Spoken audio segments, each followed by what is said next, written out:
Est-ce qu'on peut faire un parallèle, parenthèse Mathieu, avec la crise de la paternité, avec la crise de l'autorité, avec la crise... Tout ça est lié. La crise des grands référents occidentaux, je crois. La capacité de l'homme de se définir comme un héritier. Finkielkraut écrit en 1999 un livre magnifique, oui, que j'aime beaucoup comme philosophe, qui écrit L'ingratitude. Oui.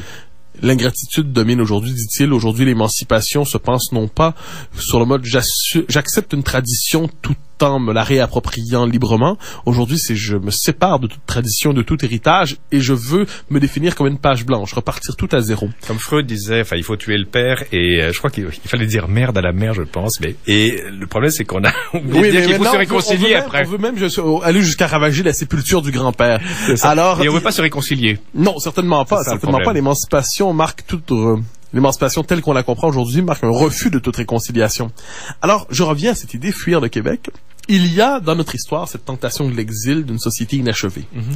Il y a dans notre réalité contemporaine une société assez bloquée quand même, où l'initiative n'est pas nécessairement valorisée, encouragée. Une société fracturée aussi, qui a le sentiment de son échec récent.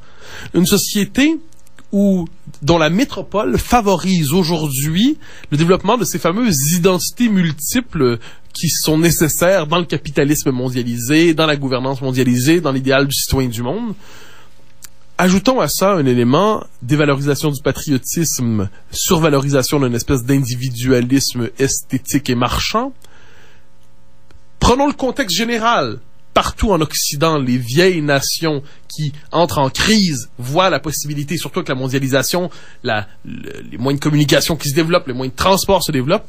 On a la possibilité aujourd'hui d'une forme de nouvel exil. D'une grande saignée démographique, je ne crois pas. Mais ce qui s'est passé au Portugal nous rappelle une chose, ça pourrait nous arriver aussi. Donc j'en arrive à cette conclusion. Que faire pour que ça n'arrive pas? Eh bien, je crois que le Québec, là-dessus, si on veut éviter que quelque chose comme ça arrive, on va devoir premièrement prendre toute la mesure de l'échec des dernières années, faire un exercice... En étant capable. Je crois que oui. Est-on capable... La question que je me pose très souvent au sud du Québec, c'est est-on capable d'une... Comme dirait Alfred de Musset, vous savez, dans un de ses poèmes, La nuit de mai, rien ne nous rend si grand qu'une grande douleur. Est-on capable d'assumer ici une grande douleur? Ou la grandeur, un point c'est tout. Oui, je crois que oui. Je crois que oui, pour une raison simple. Les Québécois ont des forces et des faiblesses, et l'une de leurs forces, c'est un remarquable enracinement. Le sentiment qu'ils n'ont pas d'autre pays qu'ici. Faut se rappeler. L'assume-t-il, cet enracinement? Bien justement, oui. Faut se rappeler les premières lignes d'Option Québec de René Lévesque. On le présente aujourd'hui, René Lévesque, comme le politicien progressiste, nationaliste, civique, précurseur du multiculturalisme. Pas du tout. Les premières pages d'Option Québec sont presque grouxiennes. C'est une valorisation de l'enracinement, de la terre, du pays, de l'histoire, et ainsi de suite. Donc, les Québécois, à travers l'histoire, ont su que le seul endroit où ils pouvaient exister comme groupe, c'était ici. Le seul endroit où ils n'avaient pas seulement des droits, mais un pouvoir, c'était ici. Je crois que notre société s'approche d'un exercice de vérité. Il faut être lucide envers soi-même quelquefois jusqu'à la cruauté. Il faut savoir ce qui ne va pas. Il faut prendre conscience de nos échecs. Il faut surtout, devant la possibilité de la catastrophe, découvrir l'énergie du redressement. Et je crois justement que c'est parce que les Québécois peuvent constater quelle serait la catastrophe? Une société fragmentée, cassée en deux, une métropole montréalisée, dénationalisée, une région de Québec américanisée, des jeunes qui sont tentés de fuir, des replis bureaucratiques, une nation qui peine à se rassembler autour d'un intérêt commun, de l'intérêt général, de l'intérêt national. Mais parce qu'on sent que la chose est possible, la possibilité du redressement est là, et ça veut dire quoi? Ça veut dire quelques horizons, pas des idées fixes, obsessives, là, pas des manies, mais quelques grands horizons. L'indépendance, j'imagine, non? Évidemment que ça en fait partie, mais c'est pas le seul élément. Le premier élément, je crois, ça peut paraître étrange, mais c'est de prendre conscience du cul-de-sac dans lequel nous nous retrouvons, le fameux désendettement. Le fameux désendettement de la société québécoise. Vous parlez financièrement, carrément? Oui, très certainement. Okay. Le désendettement du Québec est un élément de ce vaste programme de redressement national pour éviter justement que d'un coup, par une espèce une radicalisation de la crise, notre État devienne ingérable. Donc vous êtes pro-Raymond Bachand, quoi.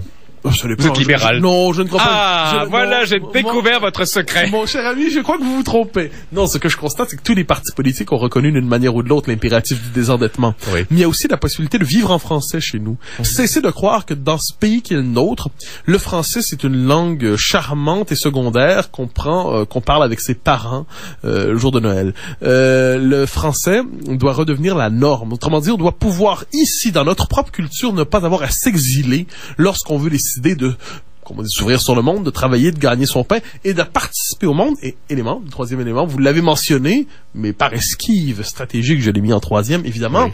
Il y a la question de l'indépendance politique. On ne peut pas être une province, un semi-État, une nation inachevée et s'inscrire durablement dans l'histoire autrement que sur le mode du repli de la survivance. Le problème, c'est que beaucoup de gens prennent l'indépendance comme un coup de baguette magique et le grand soir et tout ça. Vous, on sent qu'il y a quand même une réflexion, une rigueur, une discipline intellectuelle derrière tout ça. Beaucoup de gens au Québec prennent l'indépendance comme... bon, on dirait pensée magique, mais c'est trop méchant, ça. Mais... C'est la grande erreur des souverainistes d'avoir accouplé l'indépendance et l'utopie. Justement. Moi, j'ai tendance à citer ici une figure que j'aime beaucoup, Churchill, qui dit « Je n'ai rien d'autre à vous promettre que la sueur et les larmes. Mais pourquoi promet-il la sueur et les larmes? Parce qu'il sait qu'au-delà de ça, il y a le grand redressement possible, parce qu'il est accroché à l'idéal de la grandeur britannique. Mais est-on capable de sueur et de larmes ici?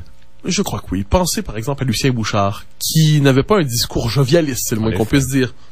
Pensez à René Lévesque, qui avait toujours dans sa pédagogie de l'indépendance le sens du réel qui était très présent. Mais pensez aussi à la joie de vivre des Québécois. Ils avaient le vin rouge. Et on ne s'en désolera pas. La joie de vivre n'est pas contradictoire avec la capacité de l'effort. Je veux dire, si l'effort impliquait d'un coup que nous devenions un peuple austère, ennuyeux, ennuyant, ce serait bien terrible. Mais je crois que cette joie de vivre peut s'accompagner d'un sens de l'effort collectif. Pourquoi? Parce que nous voulons demeurer collectivement. Nous ne voulons pas être ici qu'une collection d'individus.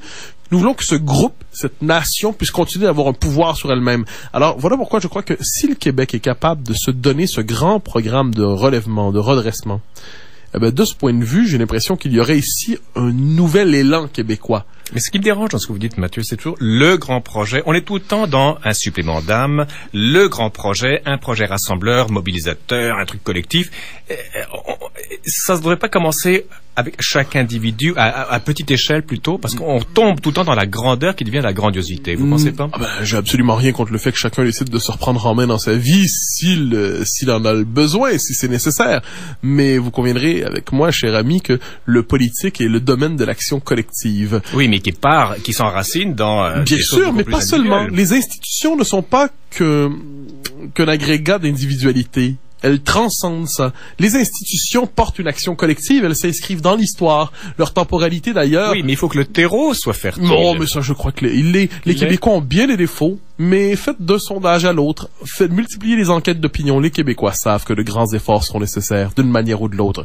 Mais il faut articuler ces grands efforts à un projet. Parce que sinon, des grands efforts pour de grands efforts, si je vous promets des sacrifices pour encore plus de sacrifices, la rigueur pour la rigueur, si je suis incapable d'articuler cette rigueur à la possibilité demain d'un nouveau départ, d'un nouvel élan. Pourquoi?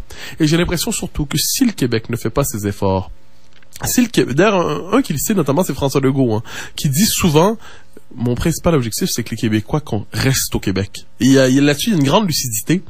Eh bien, si le Québec ne fait pas ses efforts nationaux, j'ai l'impression que nous pourrions devenir, dans 20 ans, dans 30 ans, une province victime de décadence morbide, comme je disais, où finalement, de vieilles générations s'entasseront dans des CHSLD sous-financés, et où, malheureusement, les jeunes qui seront partis en exil dans le monde reviendront ici pendant le temps des fêtes, manger de la dinde avec leurs parents, chanter ici quelques chants qui datent de leur enfance, chanter du Paul Piché le jour de la Saint-Jean. Mais si le Québec sera leur camp de vacances, sera leur lieu de repli, sera mouroir à ciel ouvert, sera le lieu de leur premier souvenir, ça ne sera plus le projet qui peut les porter. Je crois, quant à moi, que le Québec vaut encore la peine d'être porté. Mathieu Bocoté, quand vous parlez, j'ai l'impression d'entendre un intellectuel russe du 19e siècle, parce que la Russie était à l'époque, enfin, on va terminer là-dessus malheureusement, déchirée entre son appartenance européenne et sa russité, là, sa slavité qu'elle redécouvrait. Mais je vous proposerai deux comparaisons. Plutôt que l'intellectuel russe dont vous me parlez, parlez-moi d'un intellectuel québécois au début du 21e siècle qui soucie pour son pays. Oui, mais il faut s'enraciner quelque part. Parlez-moi d'un gaulliste en 1957 qui espère désespérément le retour du général de Gaulle, parce qu'il sait que par le retour du général, tout redevient possible. L'espoir en politique, mon cher ami, c'est l'autre nom du réalisme. Je veux bien, mais il faut quand même planter vos racines un peu plus profondément. C'est pour ça que je vous donne des antécédents au XIXe siècle. 4 siècles d'histoire québécoise, 2000 ans d'histoire occidentale, mais une conscience politique qui voit dans le contemporain l'occasion du redressement. Mathieu, merci beaucoup. Au plaisir. On se donne rendez-vous dans une semaine. Sans faute.